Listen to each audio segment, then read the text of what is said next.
वक्फ board को इतना ताकतवर बनाने में सबसे ज्यादा कांग्रेस का हाथ है। वोट बैंक की राजनीति और सत्ता में रहने की ताकत देश को कैसे बर्बाद कर सकती है, इसका उदाहरण वक्फ बोर्ड है। सुप्रीम कोर्ट के फैसले के बाद भी शाहबानो जैसे केस को पलटने वाली कांग्रेस ने वक्फ बोर्ड को भी असीमित शक्तियां दी।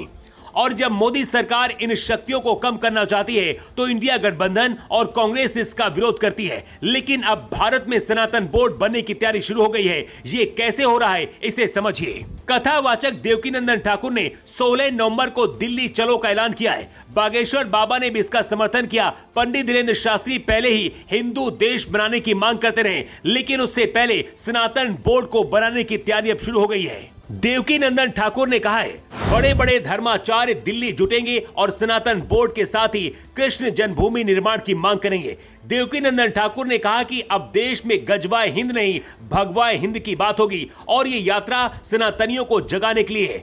सनातन बोर्ड से ही धर्म का रक्षण होगा। देवकीनंदन ठाकुर ने 16 नवंबर को दिल्ली में साधु संतों को एकजुट होने की अपील की है। देवकीनंदन ठाकुर के साथ साथ बागेश्वर धाम के पीठाधीश्वर पंडित धीरेन्द्र शास्त्री भी सनातन बोर्ड गठन की मांग कर चुके हैं। पंडित धीरेन्द्र कृष्ण शास्त्री अपने मंचों से सनातन हिंदू राष्ट्र की बात करते हैं। मतलब 16 नवंबर को दिल्ली में देश भर के साधु सन्यासी नजर आने वाले हैं।